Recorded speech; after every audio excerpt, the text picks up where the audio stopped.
Aquí está Dios, este montón de pedazos. Después de 2 años de acompañar a mi mamá en su enfermedad, también falleció. En cuanto me senté, tenía yo solo la imagen en mi mente de las manos de Jesús. ¿Por qué lo hice? Para que no te sientas sola. Oye, Gina, ¿por qué no le preguntas al Señor si quiere que sigas jugando? Finalmente habló y me dijo: entrégamelo, porque te va a hacer daño. Pues ya llegó el día en el que llegamos y no llegó nadie más que nosotros dos a la reunión. Entonces, pues, estos jóvenes realmente nos dieron toda la atención a nosotros y nos pasaron este video, y se trataba de muchos deportistas que habían tenido muchos trofeos, muchos logros,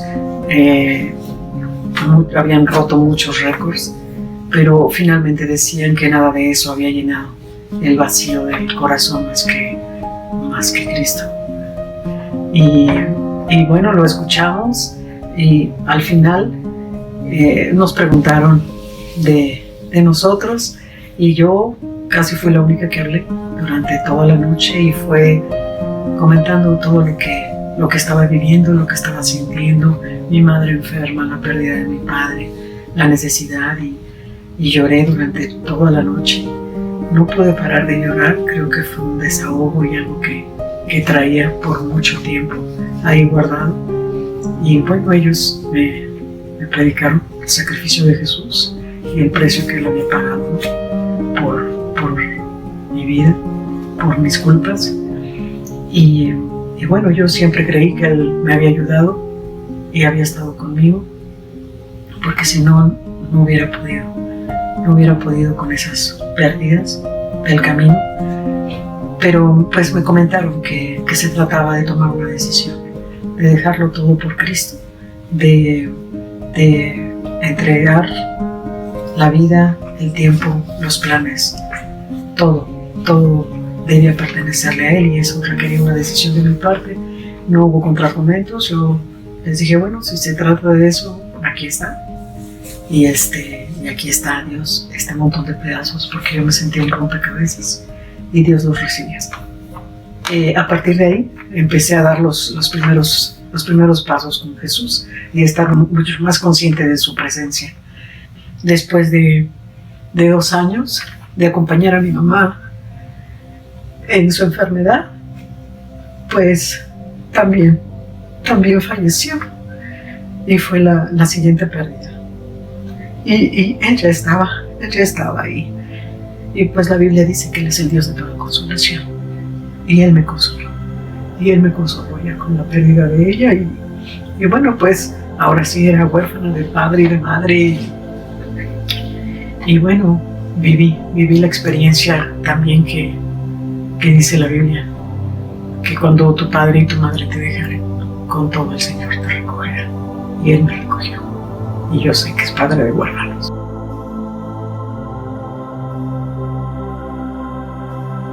Y en una ocasión, también de regreso a mi casa, recuerdo que ya era el último autobús.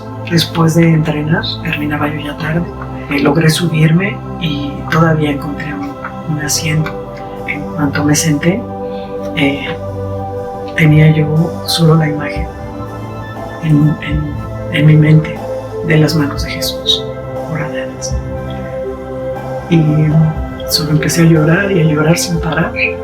Y la verdad no quería llorar, porque todos los estudiantes pues me veían como si alguien se me hubiera muerto otra vez. Pero no podía parar de llorar. Pero había una voz interna, como siempre. Y en esa ocasión me decía: ¿por qué lo hice? ¿Por qué lo hice? Para que no te sientas sola. Y para sanar y consolar todo lo que has pasado. Entonces no podía parar de llorar. El Señor me consoló. Llegué a una realidad y solo veía sus manos y su amor tan grande que me era difícil entender. con tanto dolor y tantas pérdidas. Y fue ahí donde entendí el precio que pagó Jesús por mí en la cruz. Y también el precio que pagó por darme la paz que yo buscaba en muchos lugares y no encontraba. Me dio poco a poco la identidad que no tenía y que tenía un propósito por el cual él había diseñado y pensado en que yo viniera a esta tierra.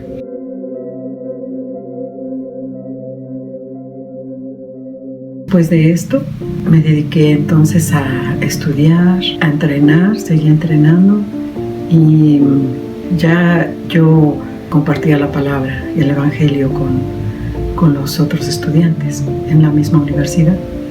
Pero ya para este entonces pues yo ya le dedicaba mucho más tiempo al entrenamiento, como incluso a veces los partidos eran en domingo o en sábado, que había actividades en el grupo de estudiantes cristianos.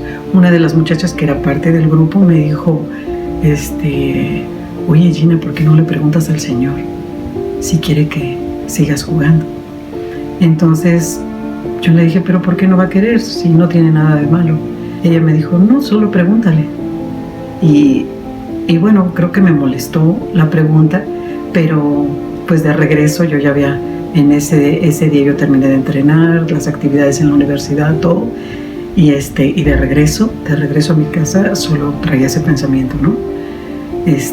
Pero si no tiene nada de malo, pues no le hago mal a nadie. Pues no sé por qué me pregunta cosas así o me dice cosas así, pero bueno, dije, bueno, de todas maneras, llegando a mi casa otra vez voy a llegar a preguntarle a Jesús, pero no creo que haya problema. Entonces bueno, llegué a mi casa y pues la verdad no quería preguntar, pero sí lo hice. Y ya cuando estaba yo sola con él, le dije, Jesús, ¿verdad que no tiene nada de malo que yo siga jugando? Y no escuchaba nada, no volví a escuchar esa vocecita interna que me daba dirección. Y volví a preguntar, Jesús, ¿verdad que no tiene nada de malo? Y nada. Entonces me empecé a preocupar y dije, por favor, dime algo, Jesús, dime algo. Pues quiero saber que tú estás de acuerdo con lo que hago. Y él finalmente habló y me dijo, entrégamelo, porque te va a hacer daño. De verdad me costó asimilarlo muchísimo. Yo sabía que era su voz, pero era muy difícil para mí de entregar eso con lo que, pues según yo, no tenía nada de malo, pues me hacía sentir muy bien y ya tenía un lugar en el equipo y bueno, muchas cosas internas que traes, inseguridades y rechazos y autoestima baja, que eso compensa. Entonces cuando él me dice eso, te va a hacer daño. Uy, de verdad que fue difícil aceptarlo. Yo empecé a llorar y a llorar y a llorar. Creo que toda la noche me la pasé llorando y fue como si alguien más se me hubiera muerto. Pues ya llegamos a la universidad y bueno, ya iba yo a mi entrenamiento que tenía yo extra antes de jugar con todo el equipo. Iba yo ya en esa zona de la universidad y solo le pedí al Señor que no encontrara yo a nadie para que no tuviera que confrontar otra vez el mismo dolor. Llegué y pues sí, me encontré algunas jugadoras ya haciendo planes para la siguiente temporada y pues ya tuve que comentarles que no iba yo a poder jugar ese semestre. Y pues realmente no era ese semestre, yo sabía que no iba a regresar. Entonces me dijeron, no, ¿cómo es posible? Sí, no voy a tener tiempo. Pero yo sabía que Dios quería que confirmara que iba a ser obediente. Por eso me llegaron algunas jugadoras todavía a preguntarme, tal vez algún entrenador me decía que esa era nuestra temporada. Recuerdo que yo le daba pues varias vueltas al estadio Me recuerdo que eran 12 vueltas al estadio antes de mi entrenamiento. Lo hacía yo sola. Y yo sabía que eran mis últimas vueltas en el estadio. Yo me cambié, salí de los vestidores y empecé a correr. Y recuerdo que mientras corría, esa misma voz me preguntaba: Gina, ¿me amas? Y yo llorando decía: sí, Señor, más que todo esto. Terminé las 12 vueltas y le dije: aquí está, Señor, todo es tuyo. Entonces ya regresé a los vestidores, recogí mis cosas, me despedí de mucha gente y ya no volví más. Y sé que si Dios no lo hubiera hecho así, yo no estaría aquí.